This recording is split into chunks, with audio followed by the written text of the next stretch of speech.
Je me suis rendu compte de quelque chose, c'est que très souvent les gens disent paresse et procrastination sur des choses qui en fait ne sont pas de la paresse et de la procrastination.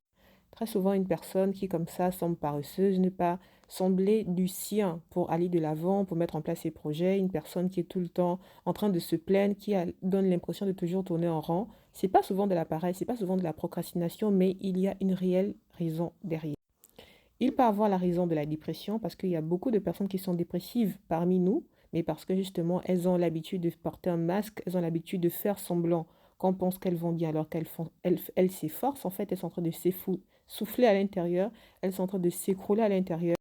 Et il y a des personnes aussi qui en fait sont comme ça en mode automatique parce qu'elles sont gérées par des mécanismes qui les dépassent. C'est-à-dire, lorsqu'il y a de la procrastination, c'est qu'en fait, intentionnellement, au niveau des émotions, il y a quelque chose qui bloque, en fait. Très souvent, la procrastination, c'est une façon de fuir une douleur. La douleur qui peut être de toutes sortes. Donc, cessons de blâmer les gens qui sont dans la procrastination, cessons de blâmer des gens qui paraissent paresseuses parce qu'il y a toujours une intention positive qui motive ce genre de comportement.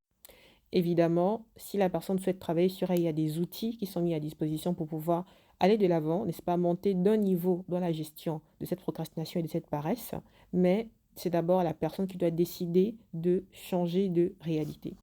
Si vous voulez travailler sur votre motivation, sur votre soi-disant paresse ou soi-disant procrastination, contactez-moi, on en discute et avec joie, je pourrai vous aiguiller dans tout ça.